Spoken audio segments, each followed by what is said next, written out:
Am I audible and my slides are visible, I think? Yes, sir. Okay, Yes. thank you. So I'm going to talk about the queer group as Dr. Pandit has already introduced to you. Now we are not looking at only the two sets, which is basically the customarily and conventionally divide the mankind, but we are looking into the spectrum of the issue, and this is queer. So I'll just go through this, and I do not have any conflict of interest. I treat the adult patient, and all the pictures which I'll show have the consent from the concerned person.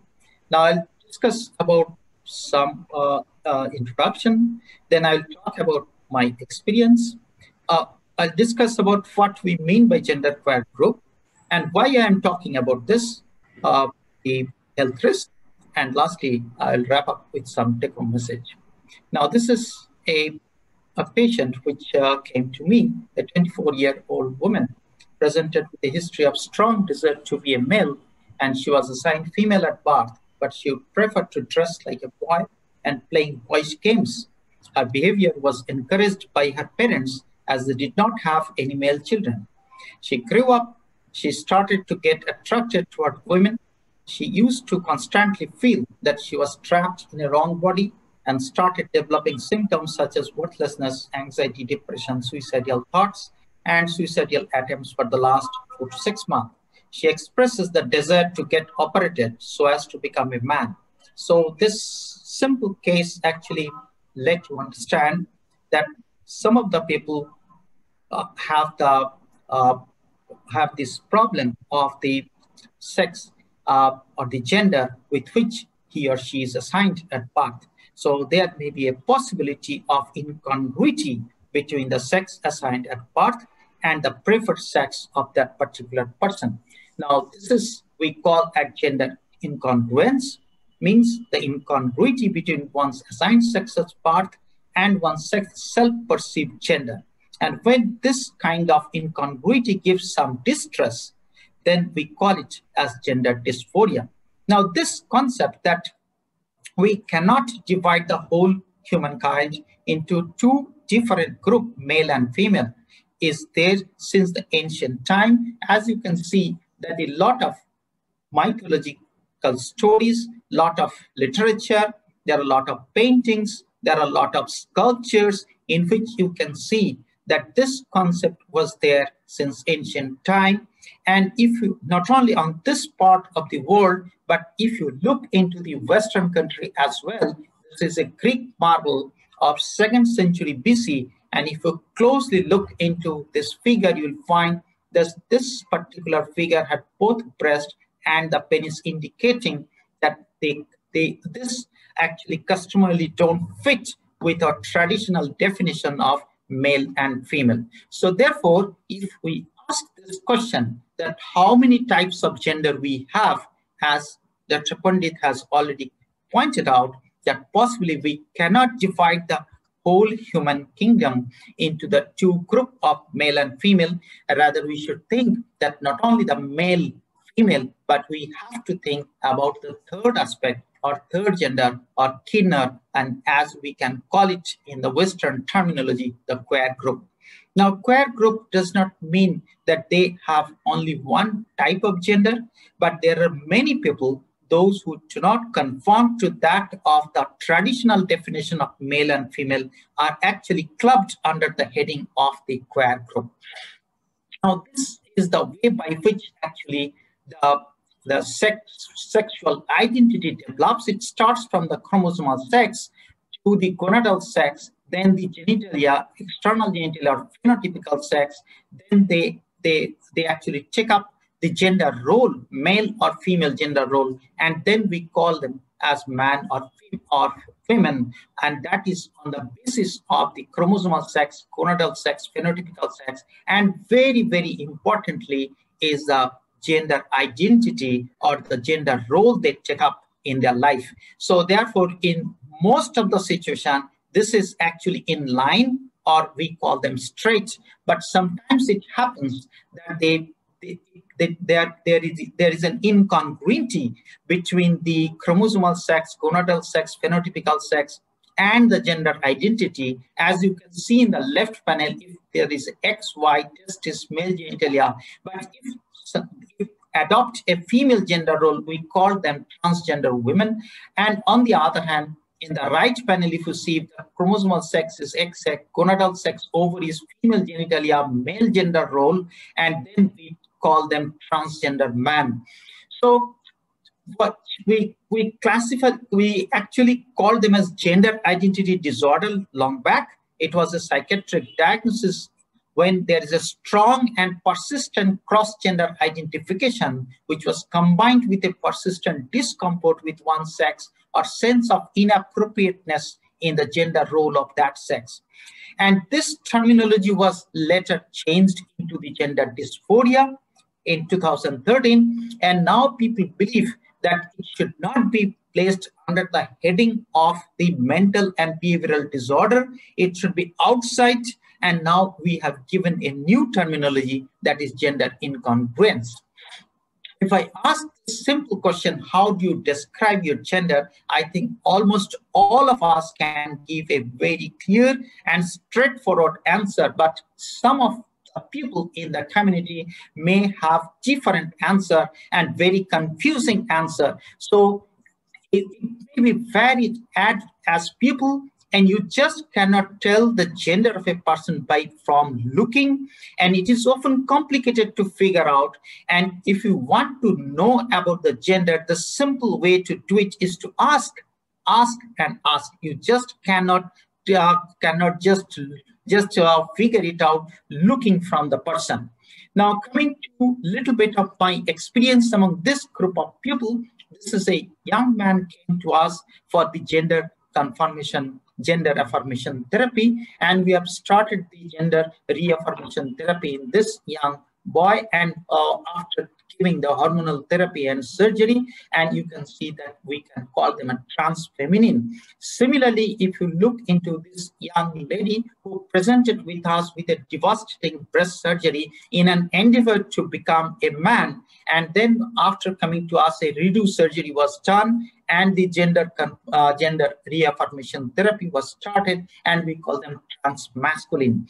Now, this is a young lady of 32 years from Bangladesh who consulted our endocrine clinic for female hormone therapy. She ran away from her family at the age of 16, joined a Hijra community. She underwent castration 14 years ago by a quack inside the Hijra community quarter in remote village of Bihar.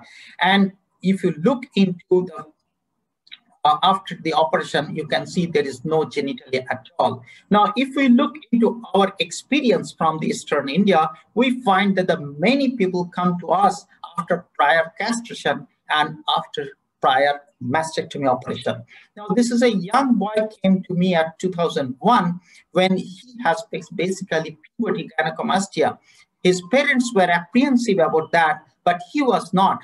He lost in follow-up, came back to me in 2010. And when actually I found him is basically confused about his identity, depressed with suicidal thoughts. So we, after consultation with the psychiatrist, we make a diagnosis and then actually started the hormonal therapy and gender affirmative surgery. And you can see in 2013, she was sitting in the examination couch with so much confidence in front of me. This is another young person who trans-masculine started hormone in 2011 at the age of 20, mastectomy at 2012, and interestingly that he came to me in 2015 with his girlfriend. And you can see if you look into the perspective of these two young persons, this one is basically have the biological sex of female, gender identity madness, but sexually or romantically attracted to a woman. On the other hand, this young lady who is basically a normal female, whose biological sex was female, gender identity women, but attracted towards not man, but towards the masculinity. This is a young lady of comparative literature assigned female sex at birth, sexual orientation female, mentally and physically attracted to female. So her mother was worried. She was not interested to change her gender. She had anxiety and thought herself alone and insecure. This is a young boy of 20, student of commerce, demanded that he was a gay. Assigned male sex at birth, sexual orientation male, mentally attracted to male, disliked work. interacting with women, his mother was worried. He had no anxiety, but a huge challenge for his parents. This is a young man of 20, tendency to talk excessively. He had women-like behavior, women-like walking, gesture, physically attracted to female. His mother worried about hormonal defect. And she told me that, daughter, you give him some male hormone because he lacks the male hormone, and that is why he behaves like a woman. He was bullied by the peers since adolescence for female mannerism. He is not interested to change his gender, but he had a suicidal attempt, a huge challenge in front of us, hanging twice, survived. Now, this is a young lady, 26 years, diagnosed as congenital adrenal hyperplasia with salt wasting crisis at 10 days of age, karyotype 46XX, clitoroplasty done at the age of 2 years, reared as girl, spontaneous puberty at 12 years, now desires to be a male and adopt a male typical behavior. And this is another interesting story. This is basically the taller one actually was male, wanted to become female, and the shorter one is basically a woman and wanted to be a male. So during their follow-up period in our clinic, they actually got romantically attracted to each other. So if we look into their perspective as far as their attraction is concerned, this is a biological, this patient has got a biological sex female, gender identity manness, but romantically attracted to femininity and not towards a female. And this is basically a biological sex of male, gender identity is womanness, but romantically attracted to masculinity and not towards man. Now, this is another interesting relationship between these two. And this is the first one, the taller one actually wants to be transformed from male to female, and therefore the biological sex is male, gender identity is womanness, and romantically attracted to female because this girlfriend is basically perfectly a normal woman. And if you look into her perspective, the biological sex is female, gender identity is womanness, romantically attracted to both sex. So therefore, if we look into this question that how many types of gender we have, and we have on two extremes, we have the man and women. But in between, we have to place the other people, and we have to conventionally place the trans masculine and trans feminine in between the two. But even then, we are thinking in the line of binary concept of gender. Now we have to place the other people also in between them, and therefore they consist of the queer group, those who fits between the two extremes. But we have to consider them under the heading of third gender or gender queer, and they consist of 0.6% of the population. Now, this is basically prevalence study data available from other parts of the world, but we do not have prevalence study in our country. As far as last census of 2011 is concerned, the government says that we have roughly around 5 lakh transgender people in our country. Now, coming to the gender queer, now is basically a spectrum disorder of gender identities that are not exclusively masculine or feminine identities, an umbrella term for people who are outside the binary concept of female and male, and anyone whose gender identity is outside this standard or classical definition of male and female is clubbed under the heading of gender queer.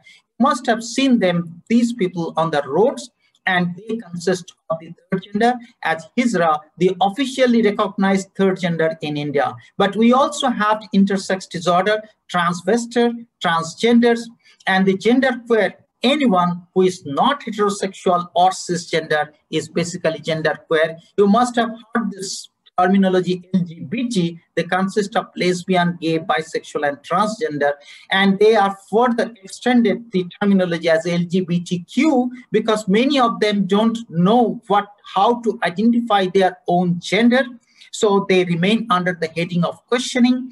Now we have the two-spirited people as well. So now it is LGBTQ2, and then we have the intersex, asexual, and ally. So the terminology has extended further. And don't forget, we also have bigender, a person who moves between femininity and masculinity in the same lifespan. And therefore, this basically a very big queer group. Now, if we look into this slide, that actually gives or summarizes what I'm talking about. Now, we have the biological sex, which depends on the phenotype, and we also have the identity, which lies in our head. It is basically a psychological sex. Now, the biological sex and identity may not match, and then we have attraction, a sexual or romantic attraction. First, women, female, femininity, maybe men, male or masculinity. And these three, identity, biological sex, and attraction, ultimately govern the expression. And they may not actually aligned, and there may be a possibility of various permutation and combination as far as this identity, biological sex, attraction, and expression is concerned. So if I look into the category of the people, if I consider the straight male and straight female at the top and bottom of the list, if I keep the middle as questioning where actually they don't understand or they don't appreciate their own identity and attraction, then we have a lot of people in between the two, the gay, bisexual male, trans masculine, asexual male, asexual female, trans feminine, bisexual female, lesbian. So basically a rainbow curve or many shades. So it is often called as rainbow community. Coming to why I am talking about them, what is the health risk? And you can see the psychological health of non-binary genderqueer people is a very, very important issue. They suffer from post-traumatic stress disorder, anxiety disorder, major depressive disorder, bipolar disorder, and very, very importantly, the substance abuse disorders. So if we look into another important aspect, that is the suicidal thoughts and behavior, and this, if we look into this study published in 2019, the average suicidal ideation found in among 46% of individuals and suicidal attempts about 27% of individuals. And we do not have much data from India, but whatever one or two small publication is there, they actually confirm with the similar prevalence of suicidal attempts.